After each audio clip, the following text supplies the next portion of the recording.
بغیر سوچے سمجھے بغیر جو سامنے انسان ہے اس کی جان کا خطرہ کیے بغیر وہ ډایرکټ اس کو فائر کرتے ہیں. ډېر ملګرو او ګاونډیانو ماته وی چې راخه کین وي داسې بد به بیا ونی نو ما ورته په جواب کې بس خو موږ ځان سره حکولي او الله سره حکولي کنه او سړی وشته هغه نه پس بیا د چې کوم دی ته یو موټر سایکل هم سنیچ کو هغه موټر سایکل هم ریکور کړی دی. ایس پی فقیر آباد ډیویژن پریس کانفرنس به تاسو اورېدلی هغوی وایي چې چا ورسره مزاحمت کړی بس هغه نه یې ډز ایستی دی.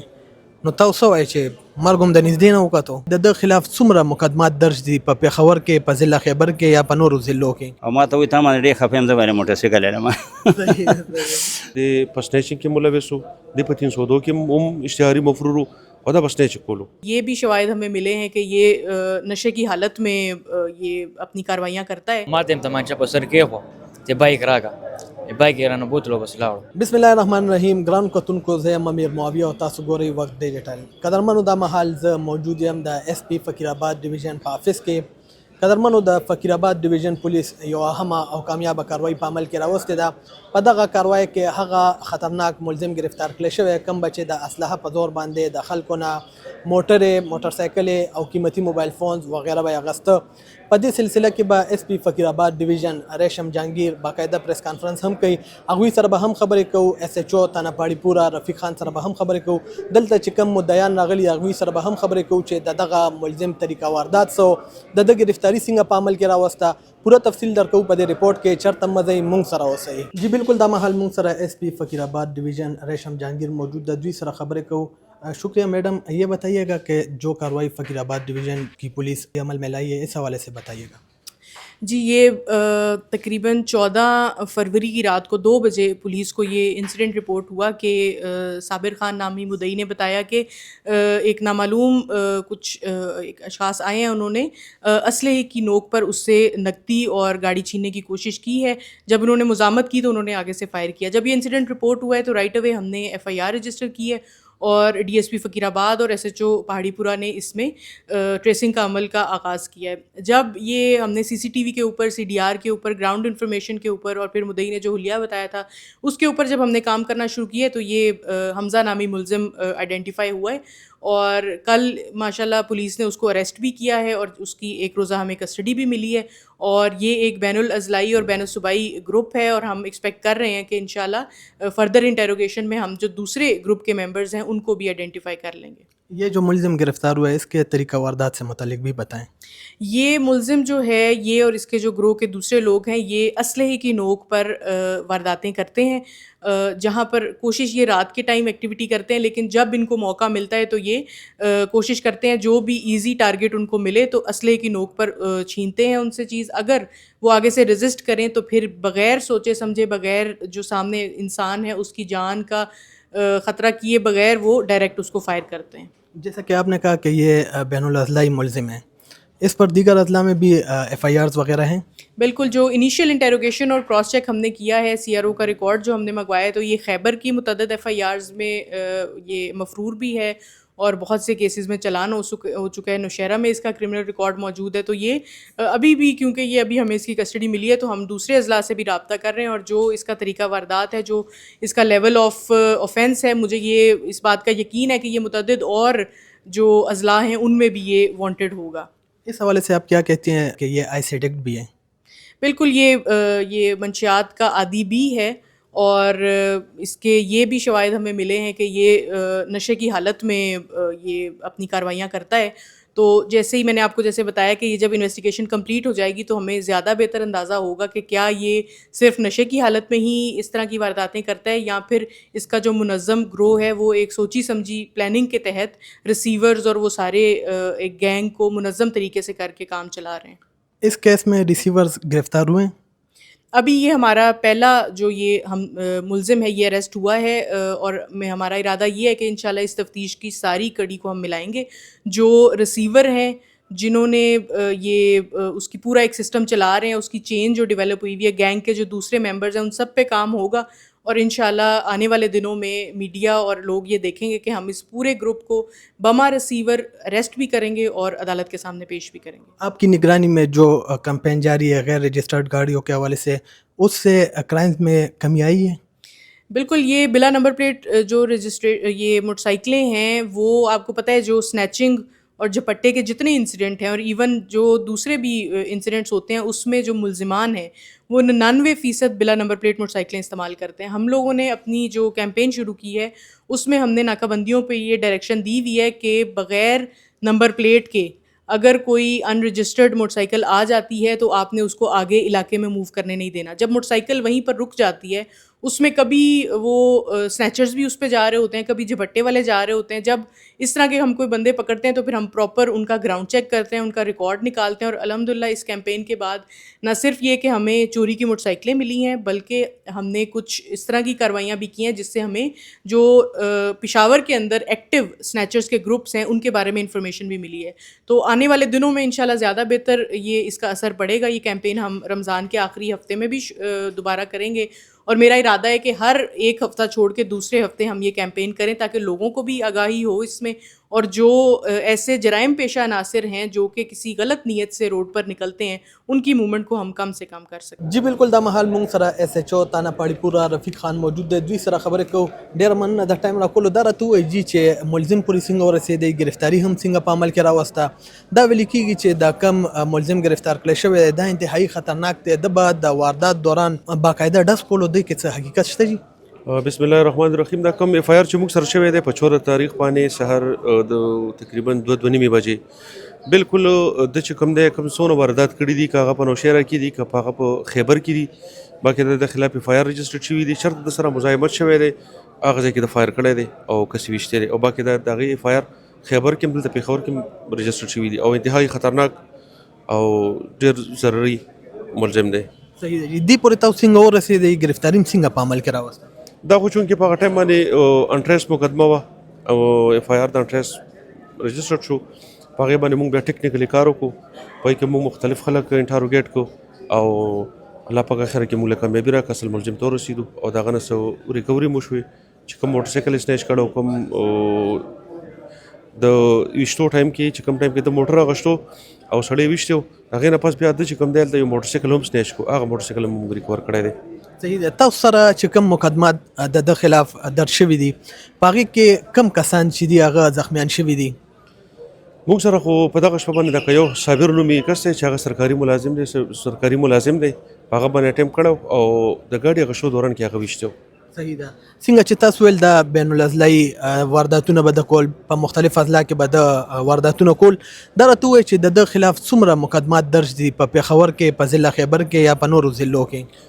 په پېښور کې, ضلع خیبر کې او په نوشهره کې تقریبا 17-18 ایف آی آر د خلاف رجسټر دي. په کې 302 شته, 394 شته, 392 شته. صحیح ده. دا راته وایي چې دې سره نور څومره کسان په دغه ګینګ کې ملوث دي, څومره وارداتونه دوی یو ځای کړي دي, د بیل څومره کړي, دا کم واردات چې تاسو تاڼې په حدود کې شوي دي په دې کې دی یوازې و که نه نور کسان ورسره وو؟ دلته کې زموږ حدود کې چې کوم د کمپیوټر چوک کې کوم واردات شوی د هغې باقي د سی سی ټي وي هم شته, د یوازې کړی. د دې نه علاوه دا یو منظم ګروه دی په خیبر کې, په نوشهره کې د مشترکه واردات شته. خو دا زموږ چې کوم واردات و د باړې پورې دا د یوازې په دې ټایم باندې. صحیح ده جی. ایس پی فقیر آباد ډویژن ریشم جهانگیر په نگرانی کې مختلف تاڼو په حدود کې باقاعده د موټر سایکل او هغه موټر سایکل کم چې غیر رجسټرډ دي د خلاف د کاروایانو سلسله شروع ده. پکې باقاعده مالکان چې دي هغه گرفتاریږي. دې سره څه امپرومنټ راغلی دی په وارداتونو او درېدو کې که نه؟ بالکل دې سره کافي فرق پرېوځي. په روډ باندې چې کله بغیر نمبر پلیټه ای پی ایل موټر سایکل نه ګرځي نو انشاءالله واردات به نه کېږي. چې څونه واردات کېږي که هغه سنیچنګ دی, که هغه چپټه ده, که هغه نور څه وي داسې, که هغه دهشتګردي وي نو هغه به بغیر نمبر پلیټه موټر سایکل باندې به کېږي. رجسټرډ موټر سایکل باندې نه کېږي. چې کوم موټر سایکل بغیر نمبر پلیټ وي, بغیر هغه ای پی ایل وي نو دا به مشکوک وي. صحیح ده. دی خالي په سنیچنګ واقعاتو کې ملوث و که نه, ده به چپټې هم واخلې؟ دا چې کوم دی د په سنیچنګ کې ملوث و, د په 302 کې هم اشتهاري مفرور و او دا به سنیچ کولو, د به چپټې نه د به سنیچ کولو. دا کم کسان چې د زخمیان کړي دي د به ورسره باقاعده مزاحمت کولو دغه خلکو؟ بالکل په دې دوران کې چې کوم دی د سره د کوم ګاډی چې دغه شو د مزاحمت کړی د هغه مزاحمت وکړو, د پې فایر وکړو, هغه پې جوابي فایر کړو, په کې دی په دې خپه باندې معمولي زخمي شوی هم دی. صحیح ده. خلکو ته څه پیغام پرېږدئ چې د سنیچنګ واقعات الله دې وکړي چې ودرېږي, خو چې کله واقعات راپېښ شي نو مزاحمت پکار دی که نه؟ بالکل مزاحمت خو داسې ټایم کې چې کله پته ولګي, ځکه چې دا ټول آیسیډک دي, ټول نشیان دي, کله داسې ګیر شي نو مزاحمت نه دی پکار. ځکه چې ډېرې وقوعې داسې وشوي چې دا نشیان دي دوی بیا ډز کوي نو مزاحمت نه دی پکار داسې ټایم کې بې ځایه مزاحمت نه دی پکار. جی بالکل دا مهال موږ سره هغه ملګری موجود دی چا نه چې د اسلحه په زور باندې موټر سایکل اخیستل شوی دوی سره خبرې کوو. ډېره مننه د ټایم راکولو. دا راته ووایي جي چې دا څه واقعه راپېښه شوې وه؟ دا سرجی دا کبوتر چوک کې هنګر کې فیر هغې کې ریډر یم ډریوري بای یم. ما اډرلو چې روډ سایډ ته واپسې کې راتلم کبوتر چوک کې دی کې एकदम ډزې شوې کبوتر چوک کې. ته ما خیال وکړو دی کې الټس گاډي ولاړو دا یو اس بي یو والد صاحب لګېدل یم د اس بي بچ ډزې پې کړې وې. د هغې نه بعد زه سلو شوم ویرېدم زه واپس راتو شوم د ون مې باندې واپس روان شوم. چې څنګه راتو شوم دې کې کم غلط دی دې غړه ما پسې راوړېدو او ما ته یې تمانچه په سر کېښو چې بایک راکړه بایک یې رانه بوتلو بس لاړو. صحیح ده. دا راته ووایي چې څنګه تاسو وویلې چې ما پسې راواړېدو دا پیدل په بایک باندې او یو واردات یې وکړو په موقع باندې دویم واردات هم وکړو؟ او جی سر جی دا و پیدلو دې نه مخکې مې سه ټیکسي میکسس وکړې یادول که نه چې چې اوس یې بیا هغې باندې پسه دغه کټ ډز مزې د هغې نه بعد د هغې باندې ورغو ګاډي باندې ورغو بیا په ما راغو دا یوازې و سم ورسره نه صرف تمانچې ورسره و نه ورسره ګاډي ماړې نه و. صحیح ده. اوس تاسو موټر سایکل ریکور شوی دی؟ او جی هغه ریکور دی باړو پورې تاڼه کې ولاړ دی. دا راته ووایي چې څه ټایم لکه تاسو باندې تمانچه کېښوه ډایرکټ هم ولا موټر سایکل ورکو که نه مزاحمت هم کړی و؟ نه جی بس په سره یې تمانچه کېښوه نو سړی خامخا ګبرو شي بس ور مې ووله بس. د اس پی فقیر آباد ډیویژن پریس کانفرنس به تاسو اورېدلی هغوی وایي چې چا ورسره مزاحمت کړی بس هغه نه یې ډز ایستی دی. نو تاسو څه وایئ چې مرګ هم د نږدې نه وکتو؟ نه مرګ هم نږدې نه وکتو سر جي بس موږ هم ویل دی بس موږ باندې ډز ونه کړي بایک هم مله ورکړو. صحیح ده. دا راته ووایي چې پېښور پولیس د اړخ نه دا کومې کاروایانې په عمل کې راوستلې شوي ستاسو پکې موټر سایکل هم ریکور شو. دا راته ووایي چې په څه نظر باندې دې ته ګورئ؟ بس سر جي موږ شکریه ادا کوو موږ یې ډېره ښه کاروري کړې ده او موږ بایک هم ریکور کړو انشاءالله بس موږ ډېر شکریه ادا کوو. جی بالکل دا مهال موږ سره یو مشر هم موجود دی دوی سره خبرې کوو. ډېره مننه د ټایم راکولو. دا راته ووایي جي چې ستاسو نوم څه دی تاسو څه کار کوئ او تاسو سره څه واقعه راپېښه شوې وه؟ الله یې په خوږ ایمان خوشحاله که بس سهار ټایم کې زه چې کوم دی نو د کور نه راووتم او موټر سایکل مې راویستم ځم چې هلته پی مې به راوړم کور دپاره نو سودا مودا مې راوړله دی بیا روډ باندې بدل ذاکرو باندې ولاړو د الخدمت فارمیسۍ ته مخامخ. نو زه ورته اشاره وکړه نو ما ویره دی به وایي چې زه مخکې ځم باید ټیم ته څوک اشاره وکړي که نه نو بس هغه وښیږي موږ ویره مخکې به ځي راشه ځه ویښیږي هغسې هم دی. نو ده اشاره وکړه بیا زه ورته ودرېدم چې ودرېدم فوراً تمانچه راوښکلو بس نه یم تمانچه وسره او ما نه موټر سایکل واښوي موټر سایکل نه ګوزېږه بس موټر سایکل رانه واغه شو بس بیا زه رالم رپورټ مې وکړو نو رپورټ نه پس چې کوم دی نو پولیس والا الله به خیر کړي نو دوه درې څلور دې پته ولګېده چېرې او موټر سایکل هم چې کوم دی برآمد کړی دی او ملزم هم نیولی. صحیح ده. تاسو ویل کېږي چې پخپله هم پولیس ډپارټمنټ کې او پولیس نه ما ریټایرمنټ اخیستی دی او درې څلور کاله وشو چې ریټایرمنټ اخیستی. څنګه چې تاسو ویلې چې زه ورته ودرېدم ما ویل چې یاره د خیر ښېګړې کار دی خیر ښېګړه ورسره وشي. دا راته ووایي چې نن سبا وخت کې چا سره د خیر ښېګړې کار هم نشي کولی چې ودرېږې یا څوک ځان سره کېنی نو بیا دغه شانتې مسلې جوړېږي. او نو ډېر ملګرو او ګاونډیانو ما ته وي چې ښه کې نو داسې بد به بیا ونی نو ما ورته په جواب کې بس خو موږ ځان سره ښه کول دي او الله سره ښه کول دي که نه او هر انسان سره به د خپل طرف نه چې کوم دی په حیثیت مسلمان ښه کوي. اوس بیا هغه تا سره بد کوي نو هغه خو بیا چې کوم دی نو د هغه کار شو او بل هغه الله طرف بیا څه مقرره وي هغه وي ما باندې تمانچه هم راکړله ښه بس هغې شتون هم بچ وم بس ما وله موټر سایکل ورکړو نو مې زه بس ده به دا دغه وکړه نو الله نو خیر پېښ کړو بس ما ته هم خیر شو الحمدلله موټر سایکل هم برآمد شو او ملزم هم نیولی شوی دی. او ملزمان اکثر ګیر شي پولیس خواري وکړي که نه ډېره خواري وکړي پولیس والا یعنې بیا د پولیس والاو زړه هم تور شي چې ګورې په دویم ورځ هغه بیا عدالت پرېږي د دې وجې نه کوم چې کوم دی نو چې کوم پولیس والا کومه خواري کوي محنت کوي سړي هغې ته سوچ وکړي ورسره وګرځي بیا ورته پته لګي چې آیا دا ملزم پیدا کول څومره ګران کار دی.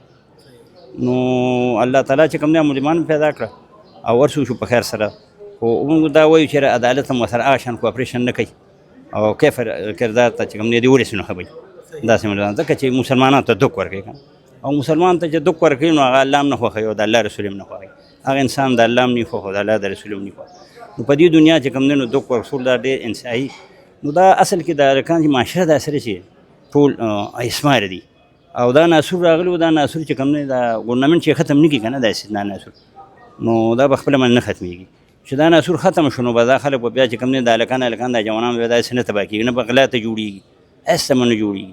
نو هغه داسې یو نشر چې هغه بالکل انسانیت نه انسان وباسي، ځناور ته جوړ شي. پولیس سره زموږ خبرې کېدې هغوی دا وینا ده چې دا کم ملزم گرفتار کړی شوی ده او باقاعده وایي سړی هم ویشتو چې چا به ورسره مزاحمت کولو. داسې ورته څه پته ولګېده اوس که نه؟ یاره جي دوی سره خو هلته موږ چې کوم دی نو اوس دا تلي وو دلته موږ لکه کچرو ته تلي وو. نو کچرو کې موږ هغې سره ما ملاقات هم شو، ملزم یې راوست. نو ملزم چې یې راوست نو ملزم نه ما تپوس وکړو، ما ته ما یو د خیبر نه ګاډی راوتښتو نو هلته مې یو ځان مې پېر ورسو مړه کارخانو ته. وی بل مې واغېستو نو وی بیا مې دلته رالم، نو چې دلته رالم د رینګ روډ ته نو دلته مې دغه سړي نه ګاډي اخېستو مړه وي نوښار ته مې په ځان کلي ته کور ته رسو. نو چې هغه ویشو دې غاړه وی راوړېدم نو دا بل کس په لاړو نو بیا خو له تښتېدو څه بندوبست راسره نور موټرسایکل مې دی بل نه واغېست. نو بیا هغه چې کوم دی د یار بیا یو بل ځای کې مې پرېښود راته بند شو، تیل پکې ختم شو، نه مې په ځای پرېښودو. بیا سهار چې کوم دی ته راله مخې له رالې اوس راځه هلته په کچرو کې او ما ته وایي تا باندې ډېر خفه یم، زه باندې موټرسایکل لرم. دا راته وایي دا کومه دغه چې تاسو بیان کړه واقعه چې په دې مختلف طریقو باندې د پېښوره پورې دلته را رسېدلی دی، د ده زړه ډېر زیات غټ و که نه د زړه نه ډېر ښه و؟ یاره ما ته تپوس هم وکړو، ما ورته ویې ولې ته داسې دا خلک خو چې کوم دی ته ولې ګورم یو غټ افسر د اکسایز ته ویشتو 18 ګریډ افسر دی، زندګي دې وله تباه کوله یو معمولي هغه لپاره، او ما دغه شان بیا دا نو کسان. نو ما ولې دا کار کوې؟ و یاره بس د غریبۍ د رنګ روک شي، زه چې کوم دی نو غریبۍ په مخه راغښتې یم. نو مې مړه غریبي خو دا خلک د اړیو مزدوري کوي دا ټول مې غریبۍ چې کوم دی نو مې ته به څه کوې شوکې به کوې یا به خلک ولي یا به د خلکو زندګي خرابوي، نو داسې ونې په کار. نو ما ته بیا به نه کوم او ته راته معافي کوه، ما معاف کړې ما معاف یې نو زه به راته څه ووایم. تاسو ورته د پښتنو متل ویلی و چې غریب الله کې دله چا کي. نو غریب شنو دله چا کړي دغه شان یو ماشوم ګڼه هغه ته مې ته غریب یو ورځ مې ته پیسې نه اخېستې نو هغه راته وي یاره وی غریب خو چې کوم دی نو وی غریب نه یم، وی غریب خو چې کوم دا چې ایمان یې نه هغې ته غریب ویلی شي. نو دا ما اوس هم په زړه کې چې هلکه څومره ښکلې خبره وکړه چې ایمان یې نه نو وی غریب دی، وی زه غریب نه یم شکر دی مالدار یم. صحیح ده. اخر منې تپوس کوم جي مونږ خلکه د خیر ښېګړې نه منې کوو، خو خلکو ته څه پیغام پرېږدئ چې کم خلک نه پېژني هغه ځان سره په موټر سایکل باندې کېنول پکار دي نه دي پکار، څه وایي؟ یاره په نن سبا دور کې کوشش کول پکار دي چې بعضې ښه خلک هم ډېر دي که نه، بعضې خلک وي یا ویاجت وي روان وي چا سره پیسې هم نه وي، او بعضې وي چې راشه چېرته هسې به لاړ شمه. نو کوشش کول پکار دي چې اول خو ښه خو کول پکار دي، دا نه وایو چې مه کوئ، خو دا دی چې کوشش کول پکار چې سړي ته لږه کتل پکار دي، سندادي وشي چېرې. خو په دغه ټایم د صادره چولو نو ما مونه پېژنم چې شکل مې پوره نه و لیدلی که نه، چېرې دا شکل صورت نو هغه ډېر زیات بدنما شکل دی، نو هغه خو بیا بس موږ رسېدلي وو نو بس موږ د مخکې به ځي، خو کوشش کول پکار دي چې نن سبا څوک ونه خېژنه، ځکه چې بیا دا وقوي راځي او بیا منډه تړو پریشانو کې انسان چې کوم دی نوښتلی شي. جی بالکل ګرانو کتونکو تاسو د پولیس موقف واورېدو، دغه شانتې د مدعیانو خبرې هم تاسو واورېدې. یقینا چې پېښور فقیرآباد ډویژن پولیس چې کومه کاروایي په عمل کې راوستې ده دا انتهایي اهمه کاروایي ده او دا کم ملزم چې ګرفتار کړی شوی دا انتهایي خطرناک ملزم و. د طریقه واردات دا چې کله به د سنیچنګ او واقعات کول دغه دوران به چې ورسره چا هم مزاحمت وکړو نو په هغه باندې به بیا ډایرکټ فایرنګ کولو. د پولیس دا وینا ده چې د هغوی تفتیش اوس هم جاري دی، چې نور څه انکشافات مخې ته راشي هغه به هم موږ ستاسو وړاندې ږدو. ګرانو کتونکو دا زموږ د نن د پروګرام په یو بل پروګرام کې ملاویږو. د لوی الله په امان.